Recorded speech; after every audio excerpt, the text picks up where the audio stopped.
G'day legends, so to prepare for UFC 316, we are going to be doing a tier list today. And today's tier list is going to be ranking every single one of Merab Dvalishvili's finishes in the UFC with every single one of Sean O'Malley's finishes in the UFC, and just seeing how the two compare when it comes to brutality, aura, style points, technique, and see who has got the more exciting finishes overall in tier list form. It's going to be an epic showdown between Merab and O'Malley. I know, Merab isn't exactly a finisher, but hey, let's see how deep we can get with this one, eh? At least it's going to be good to go back and enjoy some of O'Malley's finishes. Right, straight away, let's start off with O'Malley. Let's go finish by finish by finish. We'll watch one of O'Malley's, then we'll watch one of Merab's, then we'll watch one of O'Malley's, then we'll watch one of Merab's. Let's start off with Sean O'Malley's first finish in the UFC, shall we? So, Sean O'Malley's first finish in the UFC is when Sean O'Malley's 25 years old,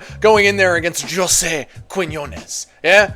Going in there against Jose Quinones. Now, this is a classic Sean O'Malley fight, and what I can tell you after going through and watching these Sean O'Malley fights is there is a very specific Sean O'Malley style that I will be judging heavily by the end of this video. Sean O'Malley does everything that he does. He sets everything up with the kicks. And what I like here is he's going heavily at the upper knee, trying to destroy that oblique, yeah?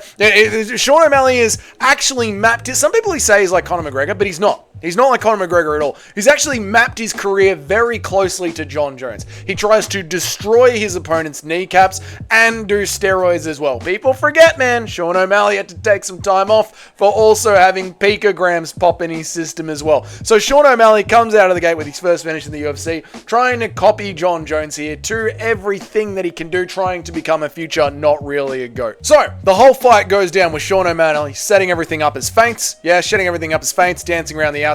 And eventually Quinones just gets sick of Sean O'Malley's very evasive style, constantly jumping out of the way. So Quinones chooses to rush in, and Sean O'Malley just clips him with this beautiful right hand right over the top, sends Quinones down to the mat. Quinones is rocked, but Quinones doesn't mind. He tries to get up and scramble as quickly as he can, but Sean O'Malley's bloody on him, mate. Sean O'Malley's on him, kicks him to the body. Quinones tries to run in and try and grapple with Sean O'Malley to save his life. He's in there, he's grappling, but as you can see, Sean O'Malley just clocks him with a solid uppercut, and then he just rains down the ground and pound. He's raining down the ground and pound throughout the entire sequence, and it does look like he's playing like a jungle beat on his forehead. He does look like Donkey Kong, just bashing away at bongo drums. Quinones is curled up, doing everything that he can to save his life. I'm going to give this a C tier finish. Let us jump over to the tier list. Here we go. Let's jump over to the tier list. I think I'm going to give this one,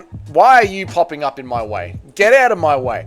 I'm going to give this one a C tier finish because it wasn't clean. It was messy. It wasn't a one-shot KO walk-off. So, Sean O'Malley for Quinones. Where are you, mate? Where's bloody Quinones? That's Paul Rivera. No. We'll get to that one later. Sean O'Malley versus Quinones. That's the one. I'm going to give this a C tier sort of. It wasn't flashy. It wasn't beautiful, but he got the job done. He did have to follow up with some bongo drums, ground and pound. And I don't think Quinones gave him too much of a war in this one. And I know Quinones didn't give him too much of a war in this one. Quinones sort of got lulled into Sean O'Malley's hypnotic game, if you will. Moving on to the next one. The next one is going to be a Merab Dvalishvili finish. That's right, boys. Lock in for chaos and pain. We're going to Merab. People forget, man. Marlon Moraes. Remember Marlon Moraes? What a fall off. Have we ever seen a prospect like Marlon Moraes come into the UFC, rise up the rankings, and then get his head kicked in and be sent all the way to the PFL, and then almost never be seen again? I remember Marlon Moraes. Man, he was hyped up, and he sort of just disappeared into the ether of MMA, never to be seen again. But Merab Dvalishvili does have a finish in the UFC, and it's against Marlon Moraes. Let us go through it together now. So, we're round one. It's been a minute. There's been no strikes, like no strikes at all. It's just boring as shit. Eventually, Merab does get sick of this pace. Even Merab gets sick of absolutely nothing happening. And he's bang, he's in, he's on the hips. He goes to get Marlon Moraes down beautifully. But even though he's locked in on the hips, Marlon Moraes does actually start to get himself back up and return the fight to the feet. And this is where, like, respect to Marlon. He lands really good shots on Merab Dvalishvili. He has Merab Dvalishvili hurt in this one. In fact, Merab ends up getting wobbled very badly and hits the canvas. Marlon's on him. He could have finished Merab right now. This is one of those, like, Back to the Future moments where if you could go back in time, you would tell Moraes to just keep on committing to this ground and pound and get Merab out of there. Because unfortunately, Merab manages to latch his way and scramble his way back up and literally runs for dear life to get away from the onslaught that is Marlon Moraes. Like, Merab's up, Merab is sprinting to get as far away from him as he can. But Morales, this is what makes this fight actually a little bit exciting. Like, at least the first round was a little bit exciting before, spoiler alert, Morales gasses out. But Morales is back on him, no matter how much Merab Dvalishvili wants to run away. He's got him back against the cage, he's hurting him, it turning into like a messy exchange up against the cage, but unfortunately Merab manages to grip him up and they get thrown back down onto the ground, and this is where Merab just refuses to let him go. Refuses to let him go. The rest of the round does look like this when Merab is in top control, and he is, like, in all ways that you could picture it, head, body, just riding out the round trying to survive. Now, unfortunately, the rest of the fight keeps up that pace. Merab doesn't choose to stand with Morales again. Yeah, he does everything he can to drag Morales back down to the ground. And then Merab is just relentless. This is one of those ones where Merab doesn't throw 1,000 takedowns. He throws the one, and he gets it, and he sticks to it. And it's just head, body. Eventually, Morales tries to escape, and Merab Dvalishvili ends up getting the TKO ground and pound finish. The only finish in Merab Dvalishvili's entire UFC career. Can you believe it, boys?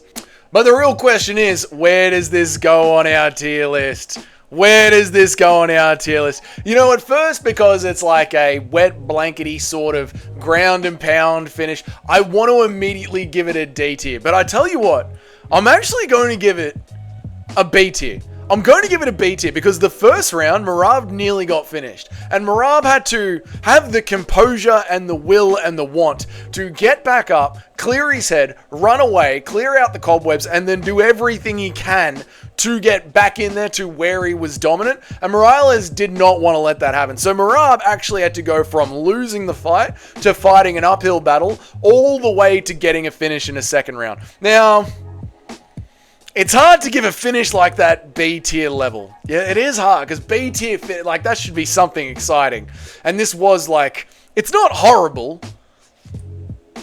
He got given more of a war than Sean O'Malley did. That's for bloody sure. I'm going to give this a higher C tier rating. I'm going to give this a higher C tier rating than Sean O'Malley's first finish in the UFC. But speaking of Sean O'Malley, now we go back to Sean O'Malley's finish. Sean O'Malley's next finish in the UFC is Eddie Wineland, and guys, I don't think I need to explain this one to you. Like, if you do not remember this one, even the boys that started watching the UFC in the pandemic era remember this one. This was just a beautiful sequence from Sean O'Malley. This is a classic Sean O'Malley fight. He's in there, he's darting around, he's controlling the range with kicks, yeah, this is a Sean O'Malley fight, yeah, it's a teep, it's a feint, it's a kick, it's a look away feint, it's a jump back in, it's a tape. This is what he's doing. He's completely overloading his opponent throughout all moments of the fight and goes in and lands a big overhead kick almost straight away 30 seconds into the fight. But Eddie Wineland manages to survive it. Sean O'Malley falls back into his flow state, which is just kicks to the bodies, kick to the gut, just controlling the space until eventually it's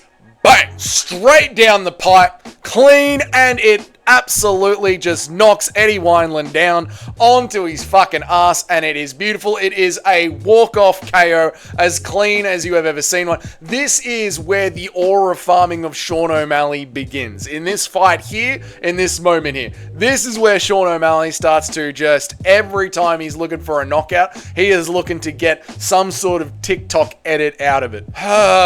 Sean O'Malley versus Eddie Wineland. I mean, you got to give it an S tier finish. This one has to be an S tier finish. It's got style points. He's controlling the cage. He's in control of the fight. It's a clean walk-off knockout. This is an S tier finish. You know, could have been a little bit more devastating because Eddie Wineland was still alive. You know, and there are knockouts that we've seen, like, you know, an Overeem knockout or the knockout of all knockouts is Masvidal over Ben Askren. So I guess if we're really, like, rating it as all finishes in the UFC, I'll give it an A tier for style points for how clean it was. But he didn't murder Eddie Wineland. He didn't send Eddie Wineland off to the absolute shadow realm. Like, Eddie Wineland was still sort of with it, even though it was a clean knockout. So I'll give it a high A tier, not quite an S tier. An S tier knockout is like Michael Chandler putting his face through Tony Ferguson's head. You know what I mean? That is an S tier knockout, yeah? Francis Ngannou knocking off Alistair Overeem's head. Just absolutely obliterating him. These are the sort of knockouts that are S tier knockouts. I'll give this one a high level A tier. Now, moving on next to a Merab. Moving on to Merab's next finish. Moving on to Merab's next finish. Merab's next. Nope. Okay, I guess we'll move on from that. That was fun while it lasted. That's what she said. I'm just kidding. They can't speak afterwards. They don't say anything. Anyway, moving on. Moving on to Sean's next finish. O'Malley versus Almeida. O'Malley versus Almeida. Oh my god, look at this. UFC 360. This is a pay-per-view at the Apex. You know, we have done a lot of whinging and complaining this week about the state of the UFC. Things haven't gotten better since the big lie. A lot better, yeah? Jesus Christ. Now, this one I remember vividly. This one I remember vividly because of how frustrated I was. Because O'Malley kept looking for the big finish. This is when he started his aura farming era. Era? Yes. This is when he started his aura farming era. Like, rather than just getting the goddamn finish, he would start to look for moments. But the fight starts the way that all Sean O'Malley fights start. Dancing around the outside, kicks to the body, kicks to the lower legs. Yeah, this is how all Sean O'Malley fights start. Yeah, but eventually he finds him with a nice high kick. Eventually he finds him with a nice high kick. Bang! Straight to the temple as he's rushing in. And this is the moment that I remember, right? Because he starts backing up to the back. Almeida starts backing up. He's in trouble here. And O'Malley's on him. O'Malley's not letting him get away. It's a couple of uppercuts from O'Malley. And eventually Almeida just drops to the cage like a sack of shit. But classic Almeida, yeah, stays in there. The fight is not over. Sean O'Malley has already started his walk-off, right? He is already busy trying to dance around the octagon, look like a goddamn hero when he needs to stick to it. So, the fight continues on, and unfortunately the rest of the fight is at a very, very slow pace. It is a classic O'Malley sort of a fight, where it's just dancing around the outside, where O'Malley looks for his pop shot. Now, eventually he does get it. He does eventually get it on this messy exchange here, but as you can see, it's right towards the end of the fight. Almeida has rushed in to try and do a bit of grappling. O'Malley has hit him with a nice clean uppercut. O'Malley lands on top of him and starts doing his nice, neat ground and pound. It's beautiful to see, and the aura farming era from O'Malley continues. Sure, we all remember this scene. This is more impressive from O'Malley than the actual finish itself. It is, because the fight kind of slows to a back and forth pace where O'Malley teeps and runs around on the outside. It does slow to a very la-di-da pace while O'Malley just looks for his shot. And he's got to get the finish by following it up with ground and pound. It's not a clean walk-off KO. So yeah, when your highlight is more impressive than the finish, like if your emote for Fortnite is more impressive after the finish than the actual finish itself, yeah, I'm going to have to give this one a B tier. Like, you got the finish, you got it the way you wanted to get it, but it wasn't brutal. It was just a knockdown followed up with a little bit of ground and pound. I'm giving this one a B tier for O'Malley, mate. Right, moving on to the next Merab Dvalishvili finish. Merab, no. Tapology, no more Merab Dvalishvili finishes. I guess Merab Dvalishvili's finishes are with the Mario Batista fan base. They're in the land of make-believe then, I guess. Okay, anyway, doesn't matter. 4 months after that one, Sean O'Malley goes in there against the victim, Chris Moutinho. Now, this fight between Sean O'Malley and Chris Moutinho, 4 months after O'Malley has just had his last finish in the octagon. Finally, we're back in front of a crowd. This is horrible for Chris Moutinho. Great for us, the fans. Truly an unforgettable fight for me, to be quite honest. Sean was meant to be fighting. Who was he meant to be fighting? He was meant to be fighting Lewis Smolka. That fight fell apart. Chris Moutinho steps up on short notice. And the only way I can describe it is Sean O'Malley just went off, just went to town, just beat the living piss out of this. I hate to call him a clown because he earned my respect. Sean O'Malley beat the shit out of Chris Moutinho for a solid 15 minutes. almost the entire fight. Herb Dean was in control of this fight. Herb Dean wanted to see Chris Moutinho die. Chris Moutinho took years off his life in this beating. I believe that Sean O'Malley broke a record with how much he was landing on Moutinho. Like, there were points of the fight where it looked unfair, and eventually we get to the third round, and Herb Dean has mercifully seen enough of this poor man getting destroyed. I'm going to rate it quite high when we jump over to the tier list. I'm going to rate it quite high, and I will tell you why. I will tell you why I want to rate this one quite high, right? It was kind of cinema watching Sean O'Malley be in there against someone that is Marvin Vittori's little brother.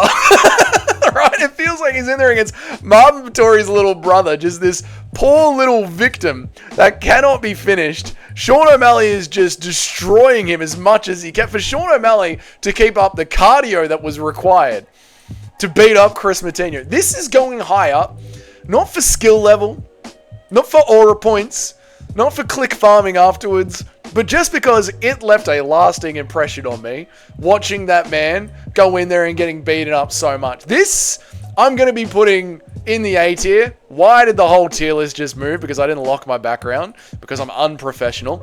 I'm going to be putting this one in the A tier, and it's not for you, Sean. It's not for you. It's to remember you, Chris Moutinho. And if you ever do get knocked out clean cold, you will be entering the halls of Valhalla. Maybe you've already been knocked out clean cold and I've completely forgotten. But you're the kind of fighter that's going to be entering the halls of Valhalla. Let me fix my lighting. Right, we move on to Sean O'Malley versus Piver. Get over there, mate. This was just a Sean O'Malley fight. This was a Sean O'Malley fight. Keeps around the outside. You know, it is what it is. O'Malley kicks. O'Malley kicks to the body. O'Malley kicks to the... Eventually, O'Malley just kicks him in the dick. Like, as clean as you like. Straight to the nuts, you know. But Piver takes it well. Piver takes it well. Until, you know, eventually O'Malley just lands the big overhand that he's looking for. Piver ends up with his back against the cage. Another big overhand from O'Malley. Big body shot from O'Malley to follow it up. Big old shot to the guts from O'Malley. Another big overhand lands for O'Malley. Bang, another big overhand over the top. And Piver just falls to the ground like another sack of shit. And because the stoppage wasn't that crazy, once again, Sean O'Malley has to aura farm on all of us. He's got to run around and do the classic... Yeah, what do you do with this one, right? What do you do with this one? I feel like... Without too much coming back at Sean O'Malley, it's one of those ones where you've got to give it... Where are you, Piver? What do you do with the Joe Piver finish? I mean, he didn't give Sean O'Malley a war. It wasn't a clean knockout, right? It was a TKO. Again, the hype from it comes from the emote afterwards. I'm feeling another B tier from O'Malley. Dude, O'Malley is like a... You're seeing this, right? Like, yeah, O'Malley's got more finishes than Merab, but O'Malley's not a knockout artist, guys.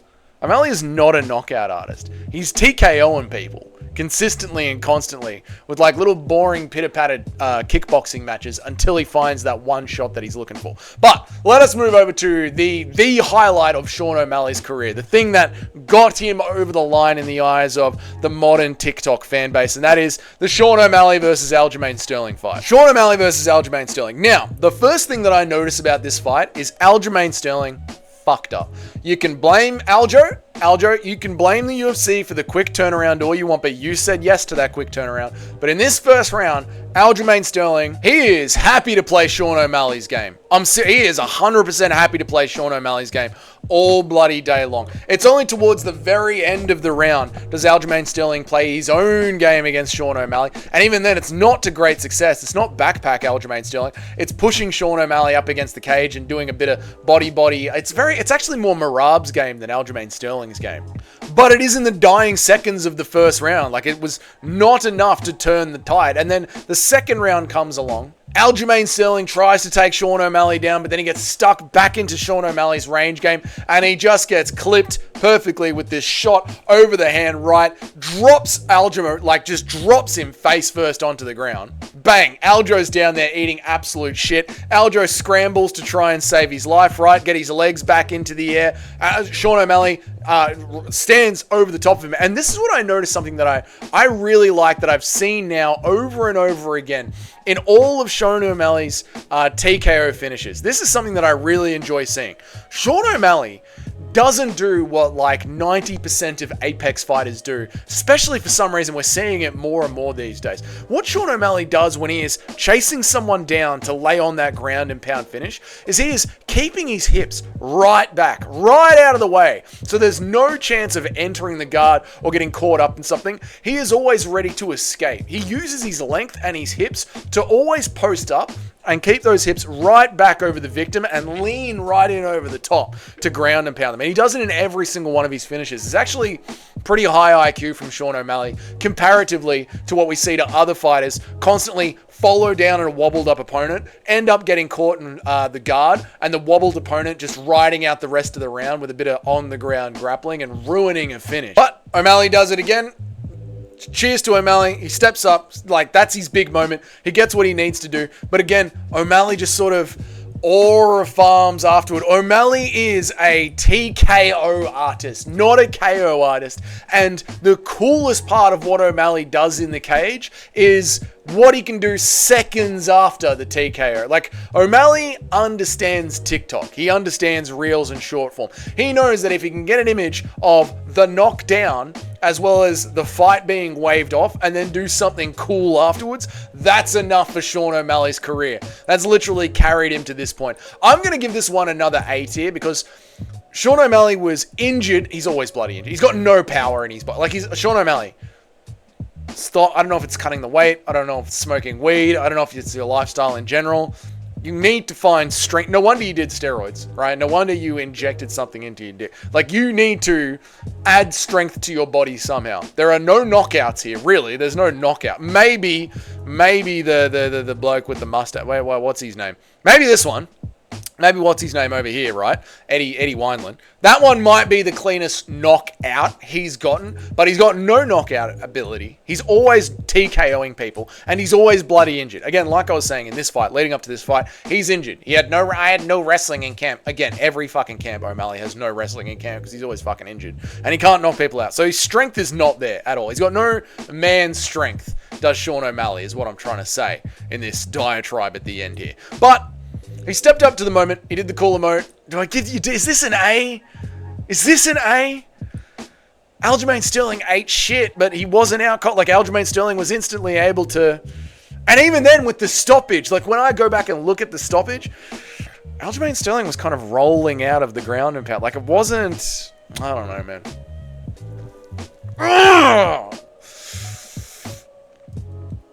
I'll give it an A tier because he won a title off it, but... It's not a strong A tier. It's not the strongest A tier in the world. I tell you what, it's not the strong. Let's do that. Let me get myself out of the way. Less ego in this video, Doug. This is about Sean O'Malley. This is Sean O'Malley's video, Dougie, not your video. All right? Yeah, we're gonna put that there. We'll put this over here. We'll get Sean O'Malley in there like that. But that's it. This is what I think of ranking every single Sean O'Malley and Merab Dvalishvili stoppage leading in to UFC 316. Yes, Merab Dvalishvili has a stoppage. If this is your first time here, man, g'day, welcome. My name's Dougie. I make an MMA video every single day of the week, Monday through Friday, and I go live at least 3 times a week. You want to know when all that happens? Hit the subscription button down there, as well as the notification bell, so you know when I go live. Let me know down there in the comments, what's your favorite Sean O'Malley bloody finish, mate? Let me know about that down there in the comments. Give the video a like if you can't be bothered commenting, or just write red dog, anything. It's for the engagement, you know? Helps boost the algorithm. But leave a like. And if you're one of the paying members of the channel, thank you so much. Your names are up on the next slide. And until then, I'll see you all in the next video. You guys have a great day. Bye.